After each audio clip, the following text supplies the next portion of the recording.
종교의 넌센스라는 제목입니다. 종교의 넌센스. 종교의 넌센스인데 기적에 대한 기적. 종교는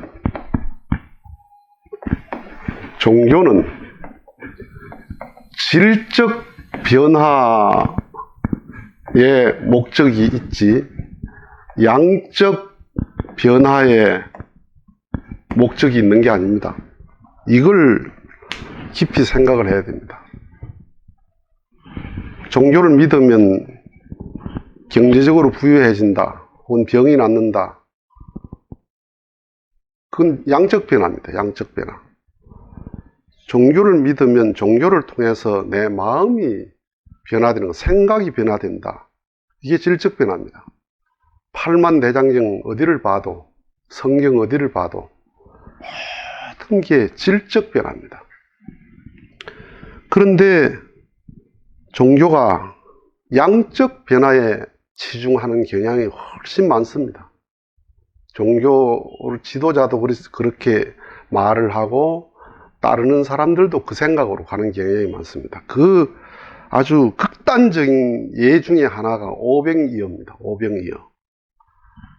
예수님께서 이제 산상에서 설교를 하시는데, 요새 같으면 야외 부흥 집회입니다. 설교를 하시는데 사람들이 5,000명이 모였습니다. 사람들이 5,000명이 모였다는 것은 요즘의 5,000명 수준이 아닙니다. 그 당시의 인구 비례로, 그 도시의 인구를 놓고 만약에 생각한다면 지금 같으면 50만, 500만이 모인 겁니다. 그러면 그 모인 사람들에게 떡 5덩이와 고기 2마리 가지고 예수님께서 기도하고 나니까 5,000명이 배부르게 먹고 남은 것을 거두니까 12강주리가 남았다 그랬습니다. 이게 얼마나 기적이에요. 이게 사실이라면. 그런데 이걸 사실로 믿습니다. 이걸 사실로 믿으니까 어떻게 돼요? 예수 믿으면 부유하게 됩니다. 경제적으로 부유하게 되고 교회 헌금하면 부유하게 됩니다. 병도 낫습니다. 양적 변화의 극치입니다. 이게 만약에 이런 게 사실 가능하다면 예수 같은 분 5대 6대주에 한 6명만 갖다 놓으면 인류 식량 걱정할 필요가 없죠. 그냥 떡 5덩이 고기 2마리 갖다 놓고 기도하고 나면 대구 시민이 다 먹으면 되는데 뭐. 이게 가능하다면, 이게 그렇다면, 이게 사실이라면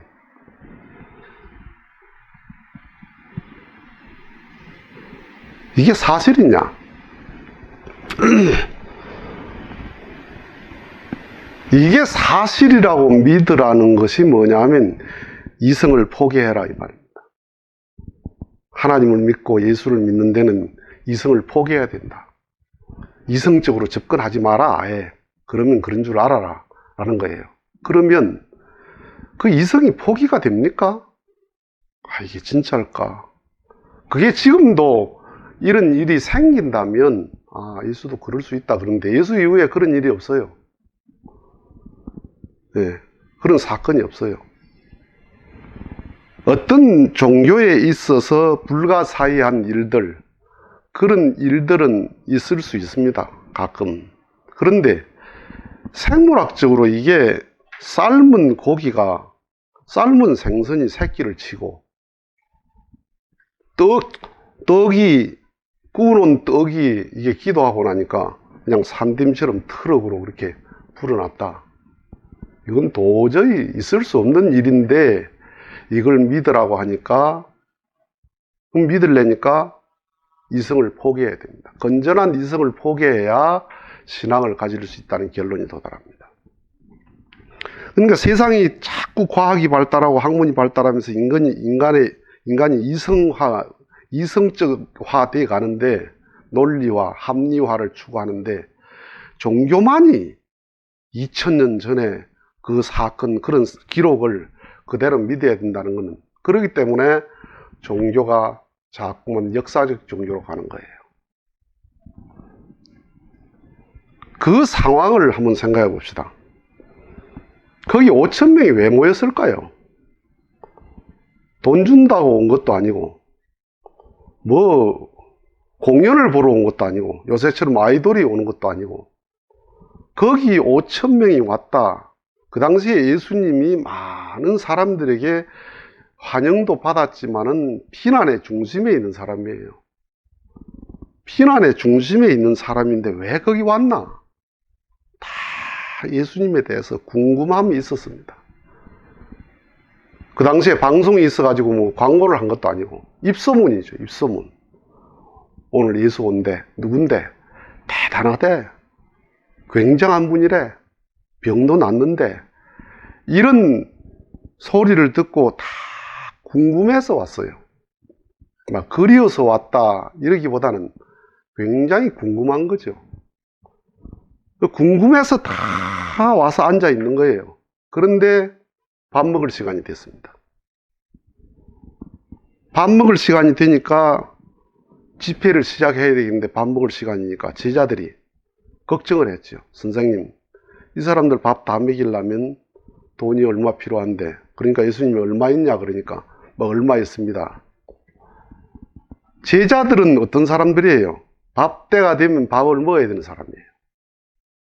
네. 그러니까 밥 때가 됐으니까 밥 먹여야 된다 이 생각하는 거예요. 그러니까 그 걱정을 하는 거죠.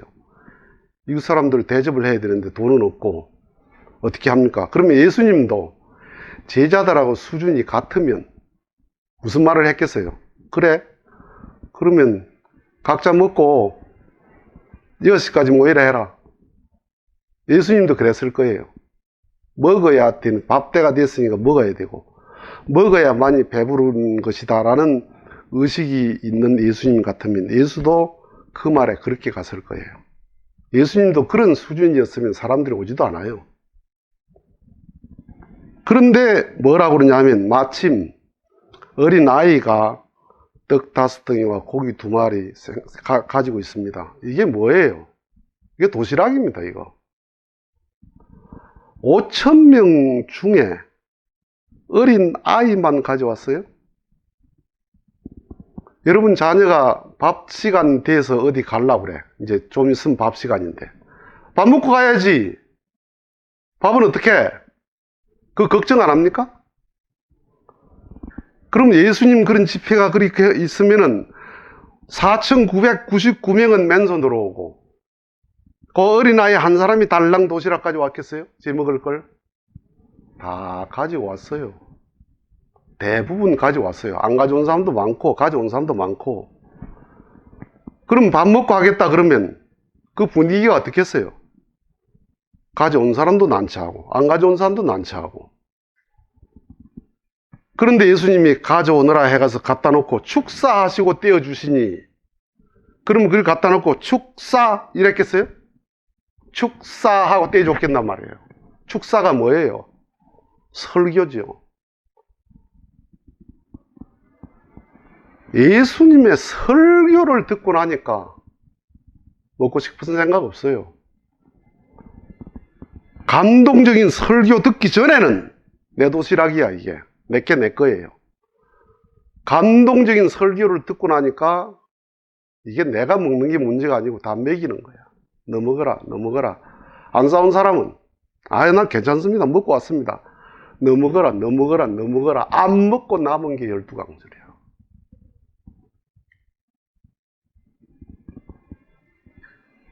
그러니까 이 내용이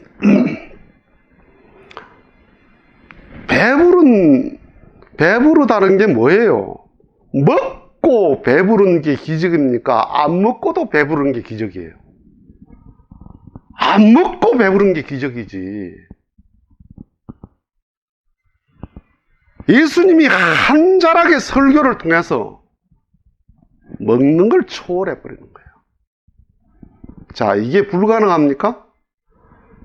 유명한 목사를 교회에 초청해서 부흥회를 합니다. 예를 들어서 목적을 가지고 이번에 성전 건축을 해야 되는데 교인들이 헌금을 좀 많이 했으면 좋겠다. 그 목적을 가지고 부흥회를 만약에 한다. 그러면 유명한 신령한 목사가 와가지고 설교를 합니다. 사람들이 다 감동받았습니다. 그러면 신문서를 내놓은 사람이 있어요. 들어올 때는 반지가 내 거였는데 나갈 때는 빼놓고 나갑니다. 들어올 때는 목걸이가 내 거였는데 나갈 때는 목걸이 내놓고 나갑니다. 아니, 부흥사도 내 목걸이를 뺏어가는데, 내 반지를 뺏어가는데, 내 집도 뺏어가는데, 뭘 통해서? 말씀을 통해서. 말씀은 재창조예요. 하나님이 천지를 창조하셨다. 무엇으로? 말씀으로 했다. 그 말은 예수님이 말씀으로 마음을 새롭게 창조하는 거예요. 마음이 창조되면 그가 가진 돈이 내 돈입니다. 마음이 창조되면 그가 가진 몸이 내 몸입니다. 그래서 예수를 위해서 순교를 할 수 있는 거예요. 예수를 위해서 희생을 할 수 있는 거예요. 그러니까 제자들도 예수님을 따라다녔지만은 예수님에게 전도가 안 됐을 때는 어떻게 했어요? 도망갔어요. 도망갔다가 다시 전도가 되고 나서는 어떻게 했습니까? 순교했습니다. 예수를 배신하고 도망간 거하고 예수님 믿어서 예수님 따라서 순교한 거 극과 극이야. 도망간 사람들이 왜 순교를 할 수 있나? 전도 안 되고 전도되고의 차이점이에요. 말씀으로 내가 재창조되면 내 돈이 내 돈이 아니요, 내 몸이 내 몸이 아니요, 내 마음이 그분의 마음이니 내 돈도 내 마음도 그분 마음대로 쓰시는 거예요.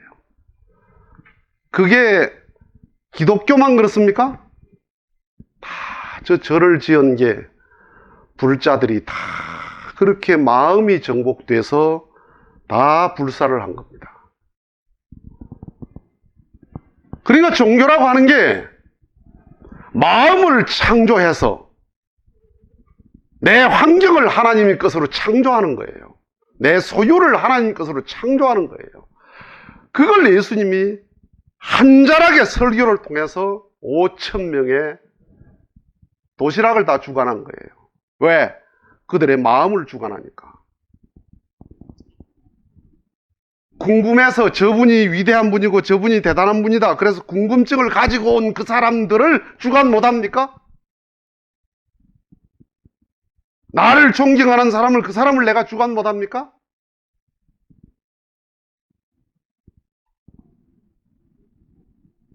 그러니까 이 기적은, 500리어의 기적은 무슨 기적이냐? 떡이 불어난 기적이 아니에요. 생선이 불어난 기적이 아니에요. 안 먹고 배부르도록 마음을 재창조한, 한자락의 설교를 통해서 마음을 재창조한 기적이에요. 질적 변화예요. 그러면 어떻게 됩니까? 예수를 믿어야 되는 이유가 마음이 재창조돼야 된다. 돈은 마음의 그림자야. 돈은 사랑의 그림자라고요. 사랑이 가면 돈은 가게 돼 있어. 아깝지 않아.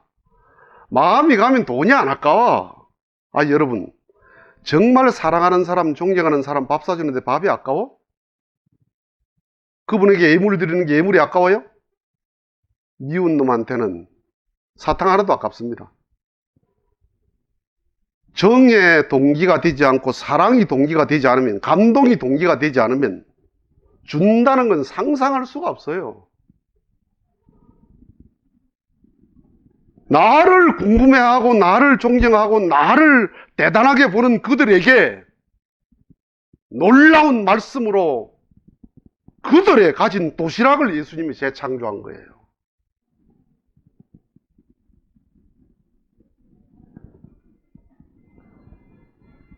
그러니까 예수님은 정말 기적을 가진 분이죠. 종교에서 치병의 역사, 병이 나았다, 그런 건 기적이 아닙니다. 어쩌다니까 기적이죠. 그게 기적이라고 대단하게 생각하려면 내게 어떤 분이 와서 기도원에 가서 이번에 이런 병이 많이 나았습니다. 완치가 된 게 아니고 많이 나았대요. 기적입니다. 그게 기적이냐? 그게 기적이라 생각하나? 그럼 대학병원에 가서 한나절만 앉아있어 봐라. 까무러치게 기적이 많다. 그게 수백 명 수천 명이 나갑니다. 그건 기적이 아니냐? 일상이니까 기적으로 안 여기는 거예요. 기적이 일상이 되면 기적으로 여기지 않고 어쩌다 하면 기적이 되는 거예요. 어쩌다. 그거는 원시 종교에서 생각했던 의식이란 말이에요. 옛날에 의학도 없고 먹고 살기도 힘들고 그럴 때 있었던 기적이야. 그게 기적이라 생각한 거예요. 지금은 아무것도 아니에요. 이 다음에 의학에 대한, 과학에 대한 하나님의 기적을 말씀드리도록 하겠습니다.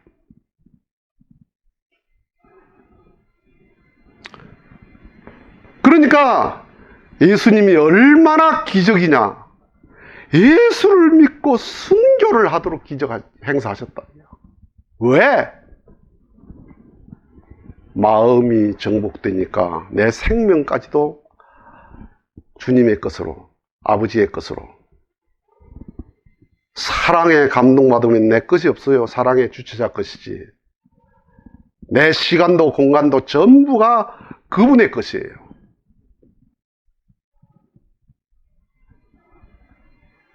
그렇기 때문에 종교인들이 가져야 될 마음이 뭐예요? 무슨 마음 가져야 돼요? 나는 기적을 경험했다. 뭘 경험했나? 말씀을 통해서 내가 지금까지 살아왔던 인생관이 바뀌었다. 소유관이 바뀌었다. 내가 지금까지 모든 것에 소유당했는데 그 소유관이 완전히 바뀌었다. 이게 기적이에요. 살아보니까 마음 변하는 게 얼마나 힘들어요? 마음 변하는 게 얼마나 힘듭니까? 살인마가 마음이 변화될 수 있는 게 뭐예요? 진리와 사랑밖에 없어요. 진리에 감동받고 사랑에 감동받으면 변화됩니다.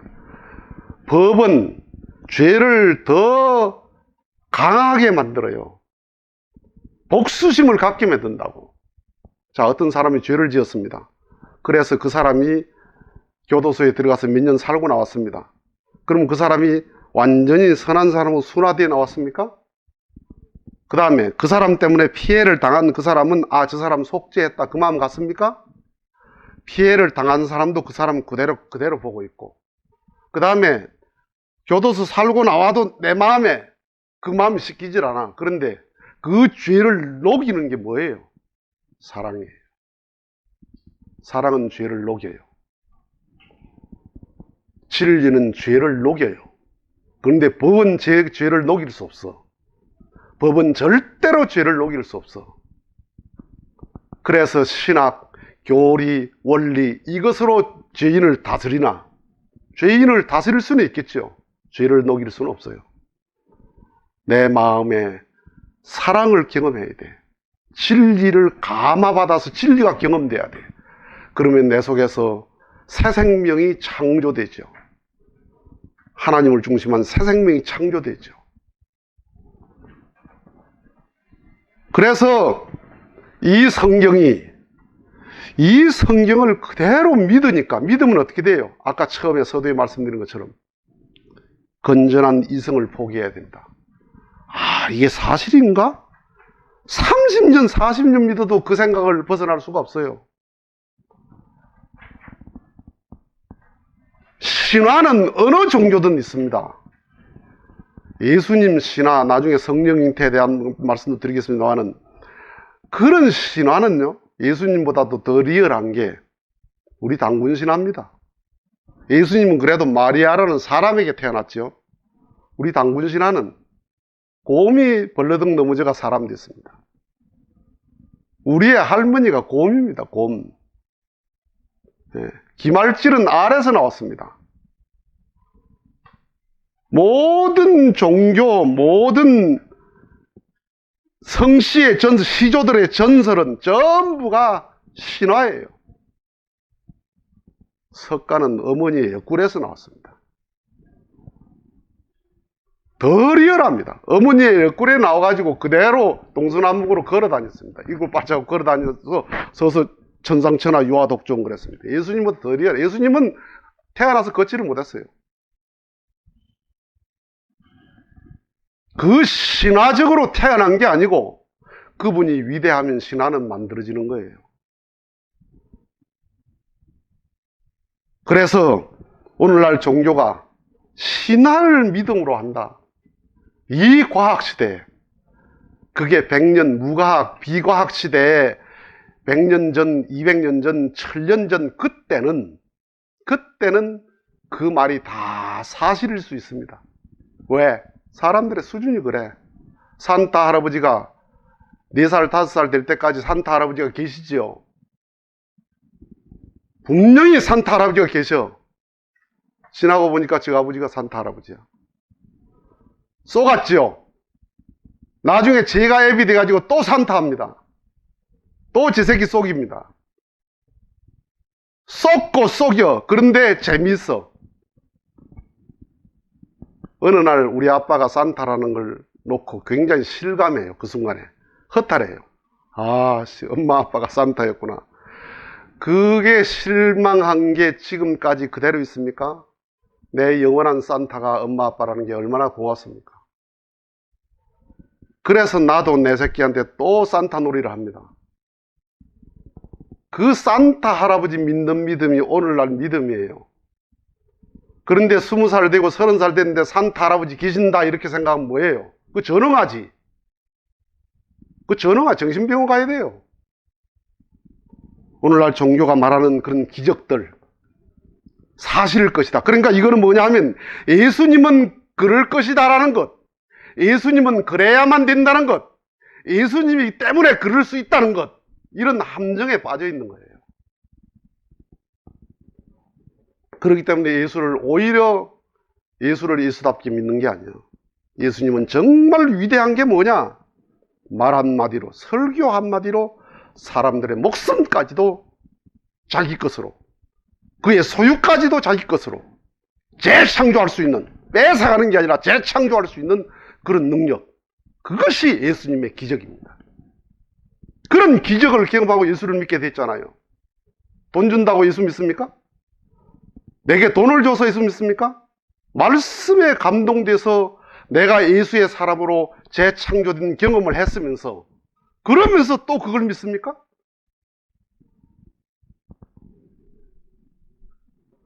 종교의 넌센스가 한두 가지가 아닙니다. 모든 종교가 양적 변화를 종교의 성질인 양 오늘날 믿고 있는 게 어찌 한 종교겠어요? 모든 종교에 그런 샤먼의 의식을 가지고 종교의 길을 가는 사람이 그런 의식이 많다. 종교의 넌센스에서 벗어나야 되겠습니다. 마치겠습니다.